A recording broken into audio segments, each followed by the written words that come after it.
Bharat Nepal international education builder award समारोह का हुआ भव्य आयोजन।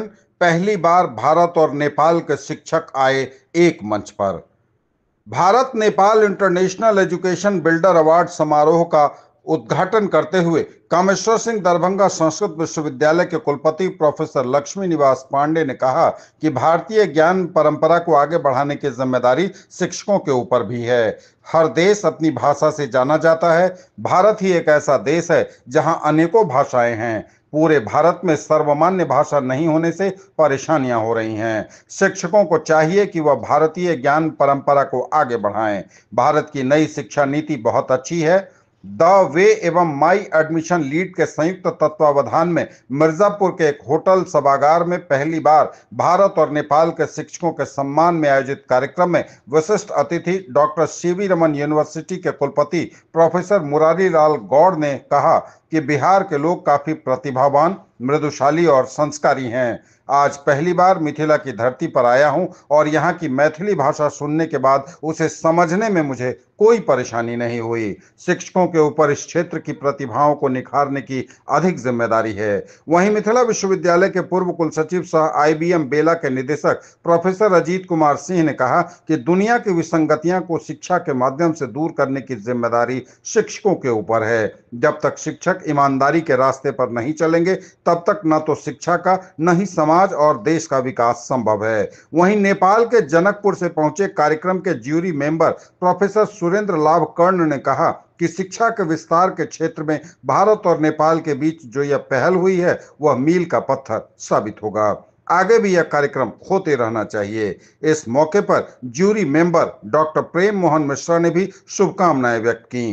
कार्यक्रम के सह आयोजक माई एडमिशन लीड के संस्थापक इंजीनियर सजल यादव ने कहा कि यहाँ के छात्र काफी प्रतिभावान हैं। शिक्षकों के ऊपर जिम्मेवारी है कि छात्रों के अंदर स्किल और प्रेजेंटेशन की जो कमी है उसको दूर करने में सहयोग करें। वहीं आयोजक द वे के आशीष सिंह ने कहा कि इस कार्यक्रम के आयोजन का मुख्य उद्देश्य भारत और नेपाल के शिक्षकों को एक मंच पर लाकर आधुनिक तकनीकी शिक्षा का प्रसार करना है। इस मौके पर भारत और नेपाल के लगभग 5 दर्जन शिक्षकों को सम्मानित किया गया। कार्यक्रम के दौरान ओडिसी नृत्यक सोमा मंडल ने भव्य नृत्य की प्रस्तुति दी। इस मौके पर वित्तीय सलाहकार आशुतोष द्विवेदी सहित कई गणमान्य लोग उपस्थित थे। कार्यक्रम का मंच संचालन सागर सिंह ने किया। मौके पर अतिथियों सहित आगंतुकों को हर व्यक्ति एक पेड़ लगाए का संदेश देते हुए पेड़ का बीज भी वितरित किया गया। तो सा विद्या या नियुक्त ये हो गया, नियुक्ति के लिए शिक्षा वाली बात आ गई। वो भी आवश्यक है। नियुक्ति इसलिए आवश्यक है कि अब वो आपने कहा कि वो सामाजिक जानवर है। तो मनुष्य जब सोशल एनिमल है, समाज में रहना है, तो समाज की स्थितियों के अनुसार वो प्रभावित रहेगा। उसके विकार उसके अंदर आएंगे, सारी चीजें रहेंगी। अब ये समाज, हम लोग संस्कृत में कहते हैं 2 समूह होते हैं, एक समझ और एक समाज। बहुत थोड़ा सा अंतर। समझ पशुओं का समूह समझ होता है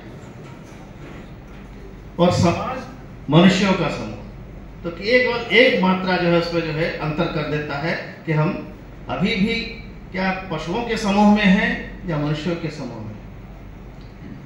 तो जब हम मनुष्यों का समूह बनाते हैं, समाज बनाते हैं, वो समाज हमारे संस्कारों से बनता है, हमारी संस्कृति से बनता है। तो शिक्षा के द्वारा हमको विकास के मार्ग भी दिखते हैं, विज्ञान के द्वारा हमको विकास के मार्ग भी दिखते हैं, लेकिन उसके साथ विनाश भी होता है, विकार भी आते हैं। तो उन विनाश और विकास को परिशोधन करते हुए कुछ संस्कारों की ओर चलना है, संस्कृति की ओर चलना है।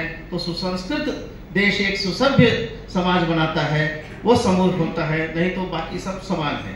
आहार निद्रा भय मैथुनम च समान वेतन पशुभिर्नराणाम्। रियली शिक्षा के लिए बड़ा ही बेहद महत्वपूर्ण कार्यक्रम है। भारत की शिक्षा एक टर्न पे खड़ी हुई है। टर्न एक होता है, हमारे पास 4 रास्ते हैं इस पर। नई शिक्षा नीति पता नहीं कहां ले जाएगी, हम दिग्भ्रमित हैं। शिक्षा की दिशा और दशा दोनों ही बदलने वाली है। खराब भी हो सकती है, अच्छी भी हो सकती है। शिक्षा की स्पीड इंपॉर्टेंट है। लेकिन डायरेक्शन भी इंपॉर्टेंट है। स्पीड बढ़ा दी और डायरेक्शन गलत कर दी तो पता नहीं कहां पहुंच जाओगे, वापस नहीं आ पाओगे। तो हम उस जगह खड़े हुए हैं। मैं 4-5 उदाहरण दूंगा। पिछले महीने 8 तारीख को महिला दिवस पर कलकत्ता में उपस्थित था।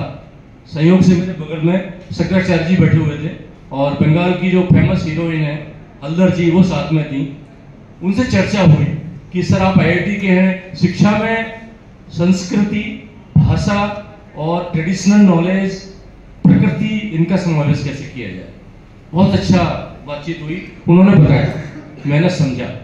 सबसे बड़ा शिक्षक पेड़ है, सबसे बड़ा शिक्षक नदी है, सबसे बड़ा शिक्षक कृषक है, सबसे बड़ा शिक्षक उसका खेत है, उसका पशु है और उसका जो उसके परदादे हैं वो है।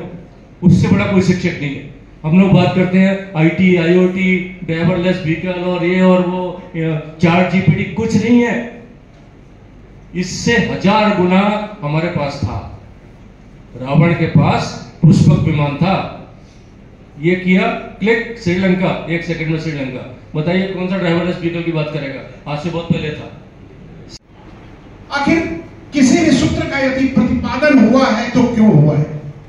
हम लोग बराबर परिभाषा रख लेते हैं, कंसेप्ट की बात करते हैं, लेकिन हमारे सामने एक प्रश्न खड़ा होता है कि व्हाट इज कंसेप्ट। हम सारे शिक्षक हैं, इसीलिए मैं कुछ अधिक नहीं कहूंगा, कुछ बिंदुओं पर, क्योंकि कंसेप्ट के बदल जाने से विषय की परिभाषा भी बदल जाती है और विषय की परिभाषा बदल जाने से विषय की रूपरेखा ही बदल जाती है, उसका अर्थ ही बदल जाता है, उसकी विषय सामग्री ही बदल जाती है। यहां पर लिखा हुआ है international education builder award. International education builder award, जिसमें एजुकेशन शब्द मुख्य शब्द है और एजुकेशन बिल्डर आप लोग हैं। एजुकेशन बिल्डर हम लोग हैं। हम लोग कहने का मतलब शिक्षक गण है, चाहे वो प्राथमिक के शिक्षक हों या माध्यमिक के शिक्षक हों अथवा हायर एजुकेशन के शिक्षक हो। You are education builder. एक शब्द में जे हम कहा चाहा कि विद्या रूपी जे दीपक है, जे अहाँ सब छी विद्या रूपी दीपक, ओकर अभिनंदन कार्यक्रम है। एहि अभिनंदन कार्यक्रम में अपने सब जे उपस्थित छी उनका सबके अपना दिस से, आयोजक के दिस से, आ जकरा जूरी नाम रखें आशीष जूरी के दिस से बहुत बहुत धन्यवाद, बधाई।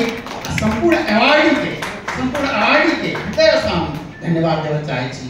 संपूर्ण शिक्षक वर्ग के शिक्षा हमरा कहने पर दूटा उपकुलपति बैसल छथि एठाम आ अपने सबके संपूर्ण जीवन एहिमे लगानी अछि। शिक्षा प्रगति के विकास के आधार से तकरा फिर पुनरावृत्ति हमरा नहीं करे पड़े, सब गोटा के बुझल अछि, अपने सब संपूर्ण जीवन एहिमे देने छी।